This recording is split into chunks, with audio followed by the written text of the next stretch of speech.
In the spirit of Halloween, paranormal or not, what is the scariest, creepiest or most unsettling experience of your life? When I was in college, my father had gotten remarried. My brother and I were home for the summer in the new house he and his new wife had bought. It was a house in the historic district of town from the 1920s. We were in a bonus area watching TV when we heard a very loud crash from one of the bedrooms. We didn't think much of it as we were alone, but went to check it out. For the life of me I can't explain what we found. The bottom drawer of the dresser was completely out. Clothes from it were strewn everywhere and the drawer was upside down. It freaked us out. I guess the spirits were welcoming us. My ex-wife hated that house. She swore things grabbed her feet at night. It happened on March 15, 2014 at 1 a.m. My son, Brian, was an out, bomb guy, staff sergeant in the Air Force. I had a dream that he was standing by my bed, but something was odd about his head. He said, "Dying is not as much fun as I thought it would be. Love you, Mom." I kinda half awoke, and thought, wow, what a weird dream. I will have to tell Brian about it when I get to talk to him again. And went back to sleep. At 4 a.m. we got the call that he had been killed. When I was around 9 to 12 I used to go off walking in the woods behind our house a lot. Middle of nowhere with very little to do, you make do. I would usually only go maybe a mile or so in before deciding to turn around and head home. During the years I did this, I had some interesting encounters. Deer grazing a few yards away, I found a couple fox dens, and once I even got the stare down from a bear. None of them were scary or any variation. Local wildlife were pretty tame and used to human presence. Just as long as you didn't push the boundaries you'd be okay. But, around this time I was experiencing something weird whenever I would be off on my own somewhere. I'd hear someone shout my name, usually from a distance. I'd return home and either find confusion from my family or the house still empty while they were out doing things. I shrugged it off as imagination and usually went back inside to find something else to do. But one day, I was a little farther out from the house than I usually went, 1.5 miles, 2 miles. I heard the voice again, behind me and kind of soft. I turned around and saw nothing, no one hiding behind a tree, no one trying to catch up to me, just wood, leaves and a random item or two. Again, I shrugged it off and continued. The voice came back, a little bit louder, and sounding kinda impatient. I turned around, saw nothing, shouted "Who's there?" No one answered, nothing moved. Yet again I elected to ignore it and continue. The third time was maybe 25 yards away from the second. I was walking and heard my name called again, only this time it was directly in front of me, and was more of an angry shout than anything and came with this weird gust of wind and the feeling that something had smacked into me. Again, no one was there, but every instinct told me to turn around and go home. The voice stopped after that day, though I didn't really travel as far away from the house again. I have no decent explanation for it, and even to me it sounds like a crappy creepypasta. But it's a very vivid memory that doesn't match anything else I've experienced. My dreams aren't as detailed, and during that point of time I found I was unable to talk during dreams, so that was ruled out fairly easily. I used to rent a one-bedroom apartment that was an old stone building built in the 1800s near Old Ellicott City, MD. I had a black lab named Ben with lots of energy and I would just let him run the woods out back while I got ready for work in the mornings. Usually by the time I was ready he was back from his romp, but sometimes I had to call for him and he would come running. Except this one day. I figured Ben had chased a deer or something deep in the woods, so I went looking for him. Turns out he was that far away when I stumbled on him. He was frozen solid, staring down at the ground. He wouldn't move. As I approached I see that he was standing in an overgrown graveyard. The stones were mostly from mid to late 1800s, Civil War era. I had to grab him by his scruff to break his stare and get him home. That night I wake up in the middle of the night and Ben is standing in my bedroom doorway growling a deep mean growl that I then referred to as the death growl. I grabbed my glasses and went to see what was going on. His fur was raised and he was growling and didn't even notice me.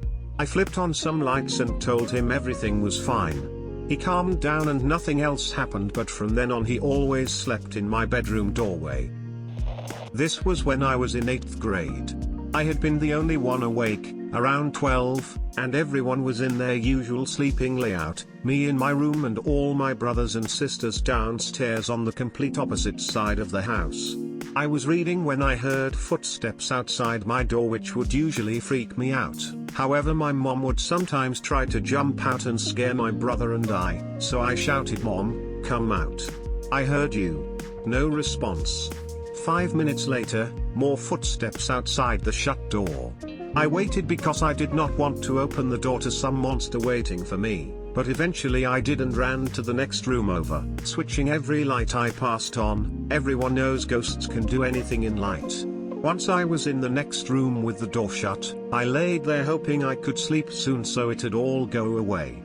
Finally, more footsteps happened that traveled down the hall, through the door into the room I was in, around the bed, then nothing. A second later, a huge imprint was pushed into the bed as if someone had just sat down. I ran so fast to my mom's room, crying hysterically. I'm 20 and sometimes still get weird vibes while staying with my parents. Wee bit of background, my parents were the second owners of a house built in the 1920s after they bought it at an estate sale. The original owner died in the house, supposedly in my bedroom. All of the bedrooms of the house had ensuite bathrooms, and mine happened to have a full-length mirror on the inside of the door, and I often left the door open at night.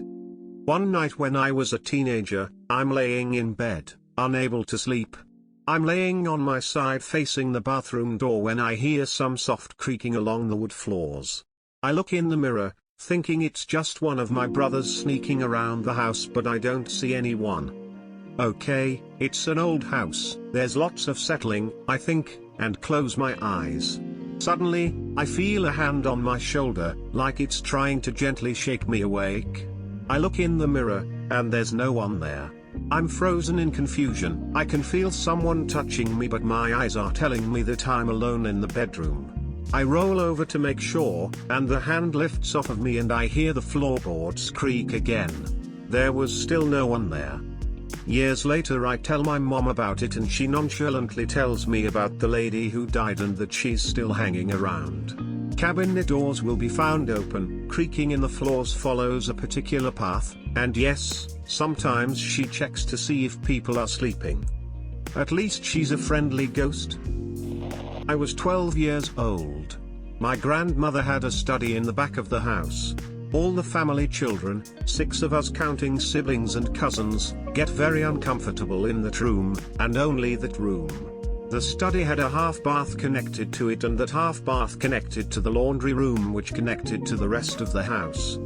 Anyway, me, my mother, and 2 sisters were visiting.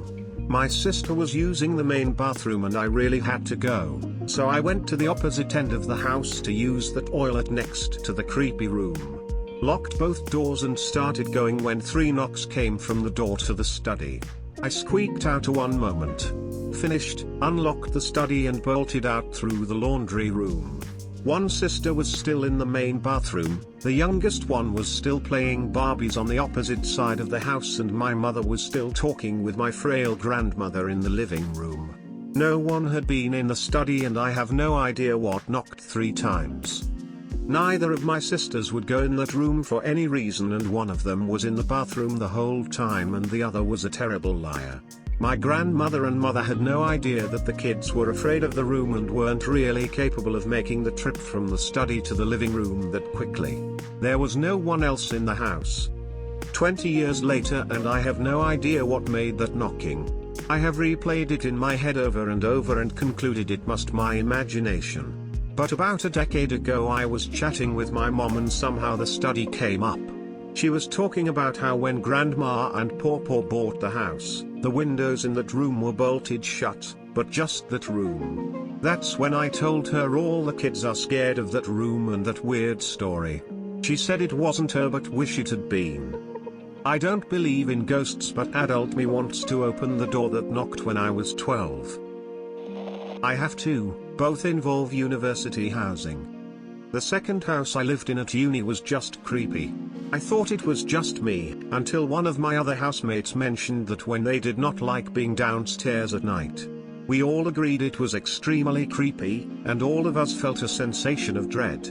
We never did work out what it was, and it wasn't a particularly old house.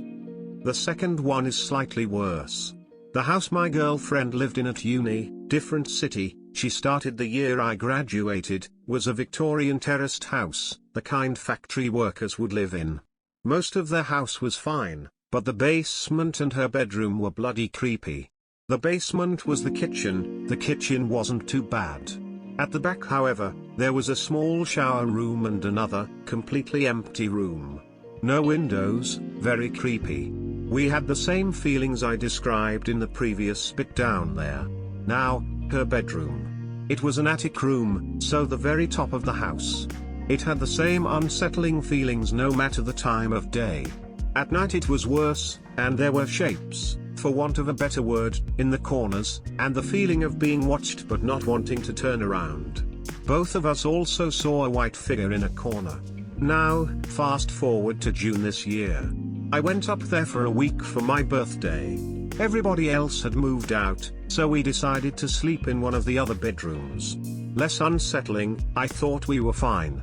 My girlfriend, however, is barely sleeping. About halfway through the week, she tells me the reason why. Every single night she is seeing a shadowy figure standing by the window, watching us.